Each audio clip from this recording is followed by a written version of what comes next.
नमस्कार, आप देख रहे हैं चैनल न्यूज जुनून सच दिखाने का। मैं हूं आपके साथ आशीष सिन्हा। हमारे खास शो सियासत का संग्राम में आपका स्वागत है।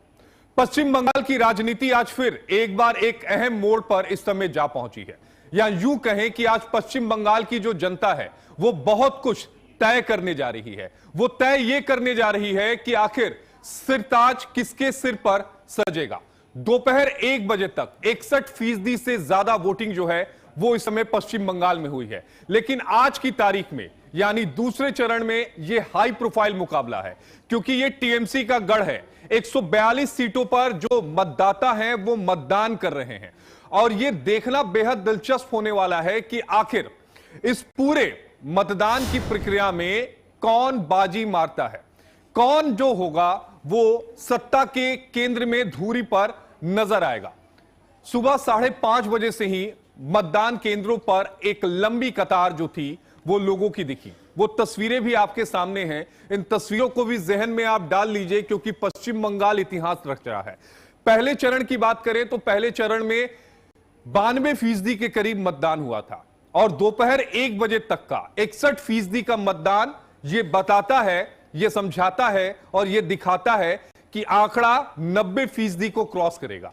लेकिन उसके बीच हिंसा की भी कुछ खबरें जो हैं पश्चिम बंगाल के अलग अलग हिस्सों से आई हैं, और यह भी दिखा रही हैं कि सीधी टक्कर जो है वो टीएमसी और बीजेपी के बीच में है। लेकिन उससे पहले आपको की ग्राफिक्स के जरिए ये बताते हैं कि जो हाई प्रोफाइल सीट है भवानीपुर, उसमें हाई वोल्टेज मुकाबला कैसे है। कुल वोटर जो है वो 1,60,313 है, और ये सीट में ट्रांसजेंडर वोटर जो है वो 13 है, और यहीं से पश्चिम बंगाल की मुख्यमंत्री ममता बनर्जी जो है वो चुनाव लड़ रही हैं।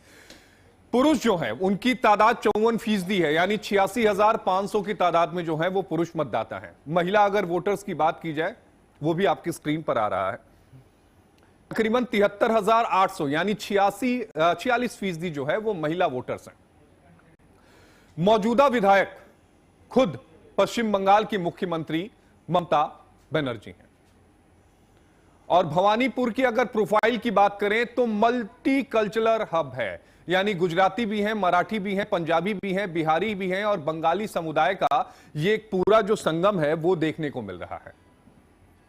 42% जो है वो बंगाली हिंदू हैं, 34% यहां पर गैर बंगाली हिंदू हैं, और 24% मुस्लिम यहां पर आबादी है। अब इसके सियासी महत्व को समझिए कि ममता बनर्जी का ये होम टाउन है, और यहां से 3 बार जीत दर्ज की है, 2 बार उपचुनाव हुए, यानी कुल 5 बार की अगर चुनाव की बात करें तो टीएमसी का ही परचम रहा है।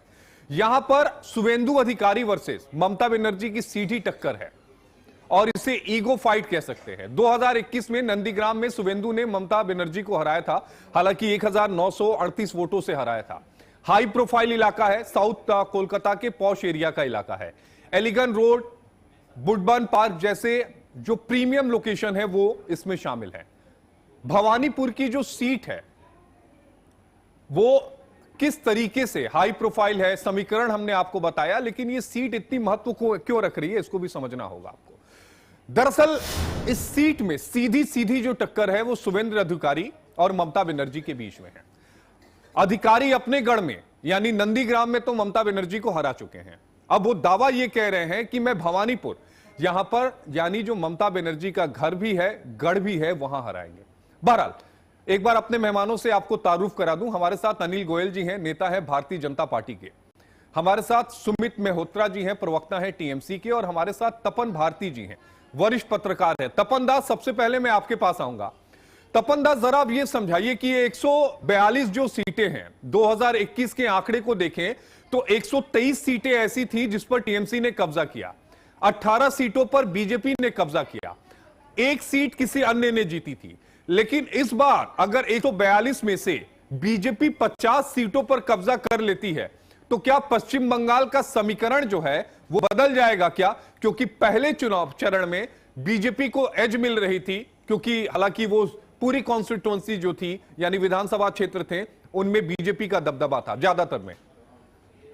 देखिए, इस बार मुकाबला बड़ा टफ दिख रहा है, और मुकाबले की वजह है कि दोनों पार्टियां, भारतीय जनता पार्टी और तृणमूल कांग्रेस ने पूरी ताकत लगा रखी है। हालांकि कांग्रेस ने भी ताकत झोंकने से पीछे नहीं रही है, लेकिन माहौल जो दिख रहा है वहां पर दो ही पार्टी के बीच में टक्कर दिख रही है।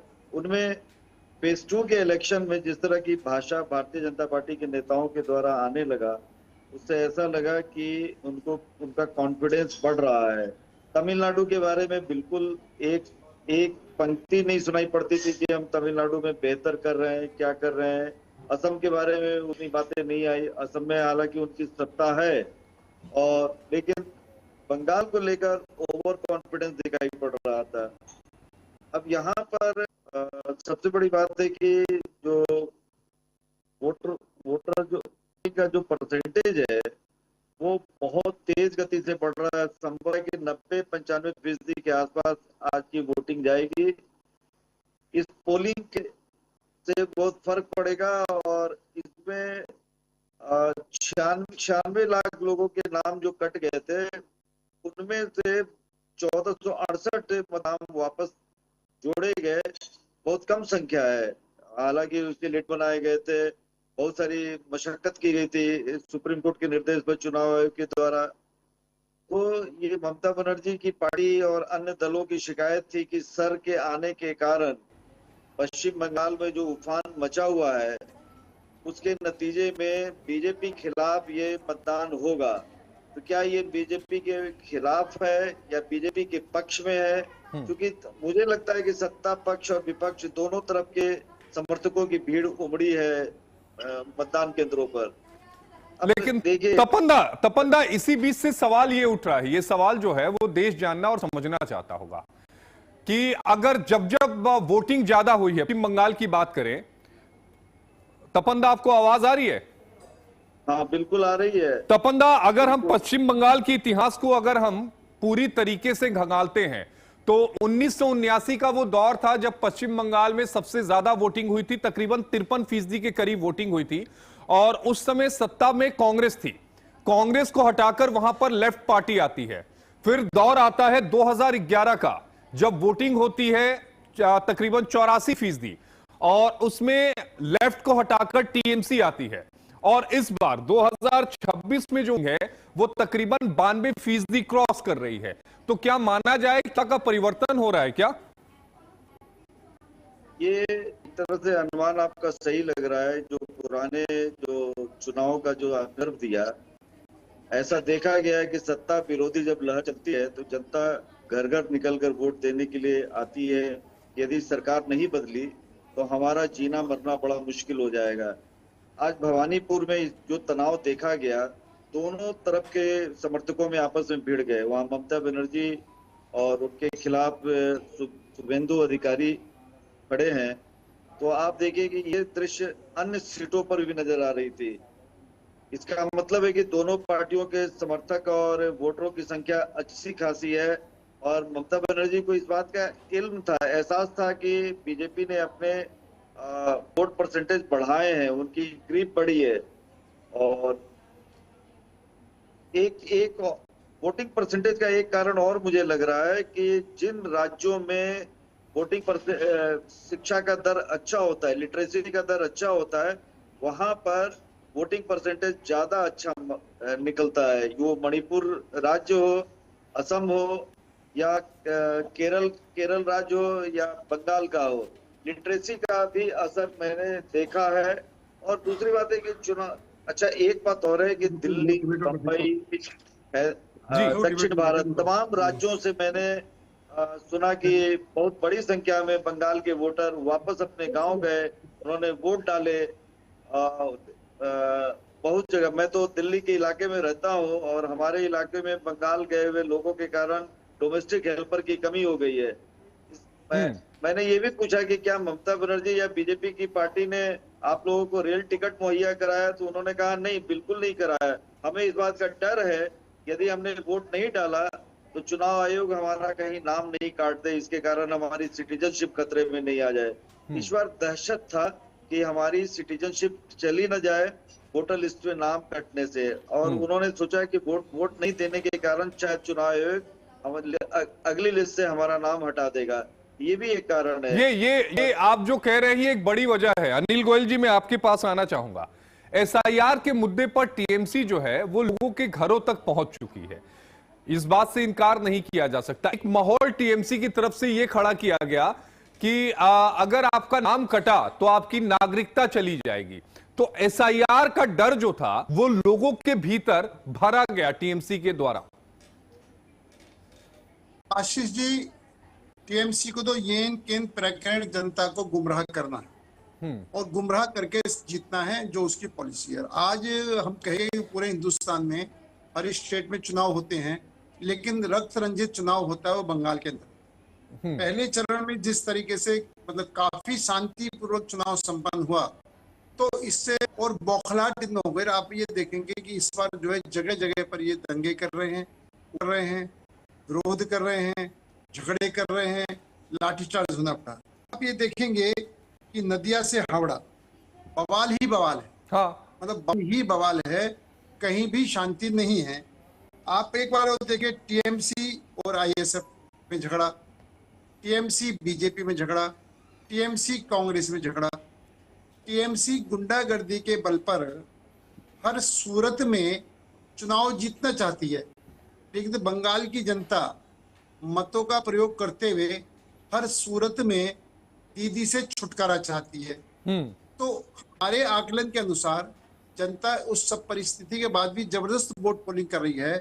वो निश्चित तौर पर बदलाव चाह रही है, जिस बदलाव से जो अब तक की गुंडागर्दी थी, महिलाएं सुरक्षित नहीं थी, रोजगार वहां से गायब होते जा रहे थे, फैक्ट्रियां बंद थी, और आप यहाँ तक स्थिति है कि जो बंगाल बहुत अच्छा जो डेवलप प्रदेश होता था, वो टीएमसी के नेतृत्व में, वामपंथी नेतृत्व में, कांग्रेस के नेतृत्व में आज वो बीमारू प्रदेश हो गया। और ये जनता वहां देख रही कि एक तरफ बंगाल है, एक तरफ गुजरात है, एक तरफ बंगाल है, एक तरफ उत्तर प्रदेश जिस तेजी से आगे बढ़ रहा है। वो ये भी देख रही वहां की जनता कि जहां जहां पर बीजेपी की सरकारें हैं, वो स्टेट तरक्की कर रहे हैं, वहां पर डेवलपमेंट हो रही है, वहां पर विकास के काम हो रहे हैं, वहां के लोगों की आजीविका बढ़ रही है, वहां पर फैक्ट्रियां लग रही हैं।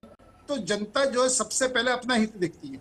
तो उसके अपने हित में वो दिखाई दे रहा है कि बंगाल की तुलना में अगर हम उत्तर प्रदेश से करें, हरियाणा से करें, मध्य प्रदेश से करें, राजस्थान से करें, गुजरात से करें, तो सब जगह पर विकास हो रहा है। तो आज जनता परिवर्तन चाहती है। और दूसरी बात है, ये बिल्कुल निश्चित तौर पर वहां की महिलाओं ने देखा कि ये सब एक वोटों का इस्तेमाल करते हैं, वोट लेने के लिए महिलाओं को कुछ देना नहीं चाहते। एक यही पार्टी ऐसी है जो निश्चित तौर पर महिलाओं को देने के लिए उन्होंने महिला बिल लाए, और ममता दीदी ने, कांग्रेस ने उस बिल का विरोध करके जो महिलाओं को अधिकार मिलने वाला था, उसको महिलाओं को अधिकार को मिलने से रोका। तो ठीक आज है। जो गोयल सर, एक छोटा सा ब्रेक लूंगा, फिर मैं आपके पास आता हूं। आप अपनी बात को पूरी रखिएगा, 30 सेकंड का एक छोटे से ब्रेक, उसके बाद फौरन हाजिर।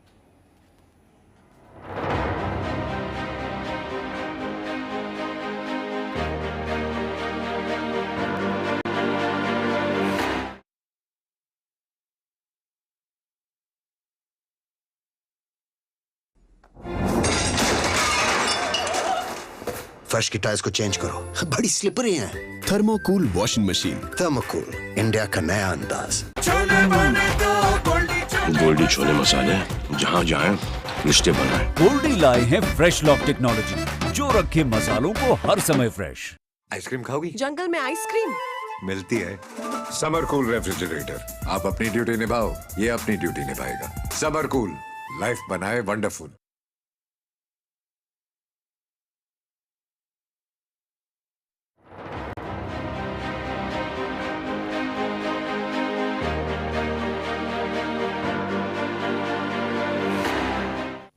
के बाद आपका स्वागत है। आप देख रहे हैं हमारा खास शो सियासत का संग्राम। हमारे साथ दो खास मेहमान बने हुए हैं। अनिल गोयल जी नेता हैं भारतीय जनता पार्टी के, और सुमित मल्होत्रा जी हैं प्रवक्ता हैं टीएमसी के।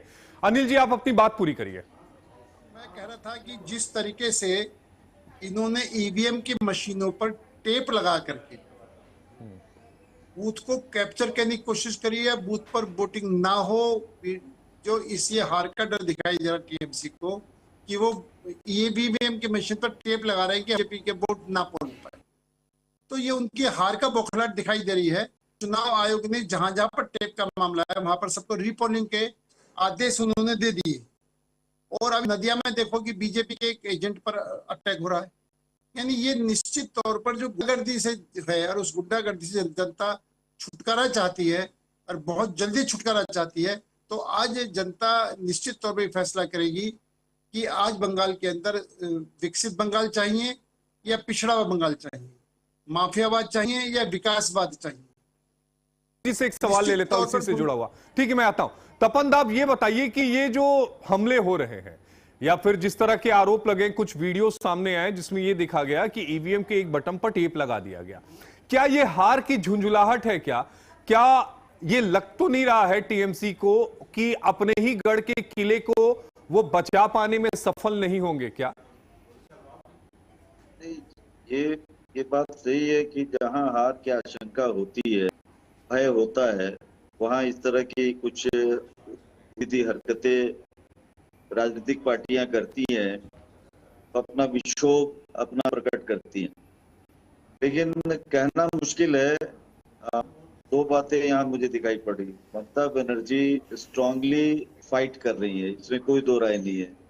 इसका उनकी वाहवाही, उनकी तारीफ सुब्रमण्यम स्वामी ने भी की है। सुब्रमण्यम स्वामी का कहना है कि ममता बनर्जी विपक्ष की एक दमदार नेता हैं। उनके सपोर्ट में अरविंद केजरीवाल बंगाल पहुंच गए और एक माहौल बनाने की कोशिश अरविंद केजरीवाल ने की। उन्होंने हिंदी में भाषण दिए। जाहिर है कि हिंदी स्पीकिंग भी बंगाल में बड़ी संख्या में है। कोलकाता से लेके बर्धमान, मिदनापुर, तमाम इलाकों में फैले हुए हैं। अब आज जो वोटिंग हुई है उसमें महिलाओं का भी बहुत बड़ा योगदान माना जाएगा कि महिलाओं का झुकाव किधर है, तृणमूल की ओर है या बीजेपी की ओर है। दोनों की संख्या बराबर है। जी,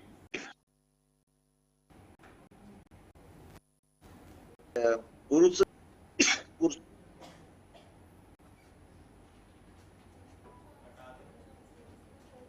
जी तपन अपनी बात पूरी करिएगा। 1,60,00,000 महिला और 1,60,00,000 पुरुष, 60,000 पुरुष हैं। दोनों मिलाकर करीब 3.25 करोड़ का वोटर की संख्या आज थी। इनमें से कितने जाते हैं? हर बार की तरह हमें दिखाई पड़ेगा कि महिलाओं की संख्या पोलिंग बूथ पर ज्यादा थी। जैसा कि बिहार में देखा गया कि महिलाओं की संख्या वोटिंग में ज्यादा उमड़ी। उसका फायदा ये हुआ कि जेडीयू बीजेपी के पक्ष में लहर बनी। उन्होंने महिलाओं के लिए कुछ वायदे किए थे, उनके फंड में चुनाव के पहले पैसे ट्रांसफर किए गए थे, उसका लाभ उनको दिखाई पड़ा। ममता बनर्जी ने भी कुछ फंड ट्रांसफर किए हैं महिलाओं को, किसानों को, विधवाओं को। क्योंकि जब मिदनापुर के कुछ वोटरों से मेरी बात हुई थी जो दिल्ली से जा रहे थे, उन्होंने कहा था कि दीदी ने बहुत काम किया है, दीदी के लिए हमें जाना ही पड़ेगा। तो आप ऐसा है कि दीदी को नकार भी नहीं सकते हैं। दीदी की छवि क्या बनी हुई है? एक ईमानदार नेता की। कैसे बनी हुई है? पैर में सैंडल चप्पल पहनती है, बहुत महंगी चप्पल उनके पैर में नहीं दिखाई पड़ेगा। साधारण कम पैसे की साड़ी पहनती हैं। उनके पास, उन्होंने आज तक कोई मकान नहीं खरीदा। तो एक तरह से, लेकिन एग्रेसिव नेता मानी जाती हैं बीजेपी। नहीं, एग्रेसिव नेता तो मानी जाती है तपन जी, लेकिन सवाल यह है कि वो अकेले ही लड़ रही हैं। दूसरी तरफ हम बीजेपी को अगर देखें तो प्रधानमंत्री नरेंद्र मोदी, अमित शाह, सीएम योगी आदित्यनाथ, तमाम बड़े चेहरे, एक पूरा मैनेजमेंट यहां पर एक साथ चल रहा था। तो ये फाइट टफ है, मतलब ममता दीदी के लिए फाइट टफ है। एंटी इनकम्बेंसी भी है, 3 बार लगातार मुख्यमंत्री रह चुकी हैं, तो जाहिर तौर पर कुछ नाराजगी भी होगी। तो क्या वो वोटर कांग्रेस में जाते हैं? कांग्रेस में जाएंगे तो नुकसान टीएमसी का होगा, क्योंकि अगर हम पिछली बार के डेटा की अगर हम बात करें तो तकरीबन 80 सीटें ऐसी थी जहां पर हार या जीत की जो मार्जिन थी वो 5,000 से कम थी।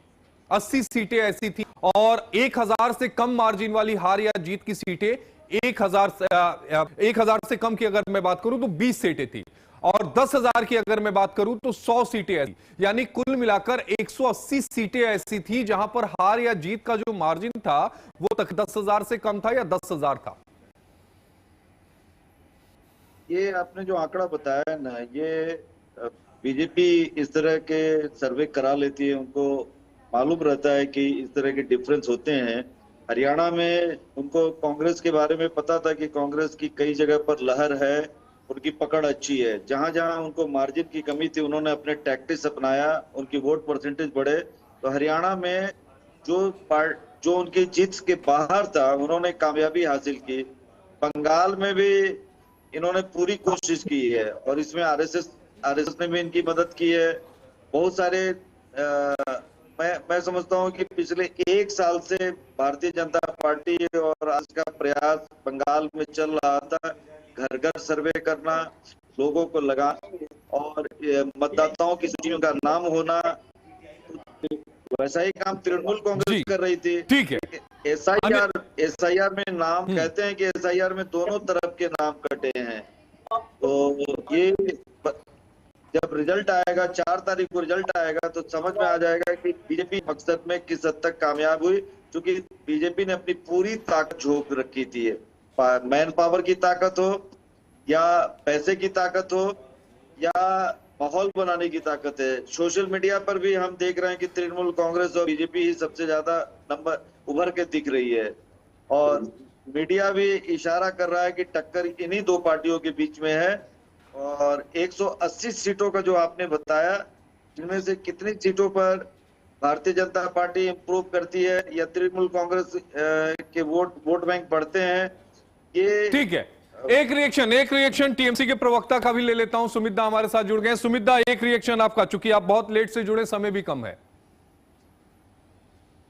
जी देखिए, जिस तरीके से आज बंगाल में आप देखिए सेंट्रल फोर्स के द्वारा लोग के ऊपर लाठियां भाजी जा रही हैं और कहीं ना कहीं इशारे में, जैसे अर्जुन सिंह है, शुभेंदु अधिकारी, इन्होंने निर्देश दे रखा है केंद्र की ओर से कि आप लोग टीएमसी के लोगों को जहां पब्लिक इकट्ठा हो वोट देने के लिए आए, उन्हें आप लाठियां मारिए।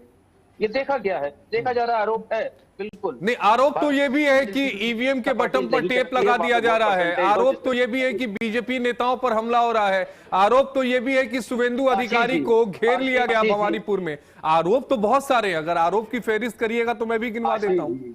आशीष भाई मुझे अच्छा एक बात बताइए कि ईवीएम के ऊपर टेप कौन चिपका देगा, मुझे बताइए। हो सकता है कोई शरारती तत्व हो, अंदर जा रही है, प्रत्याशी अंदर जा। भाई मैं तो किसी पार्टी को नहीं कह रहा हूं, मैं तो कह रहा हूं हो सकता है कोई शरारती तत्व हो।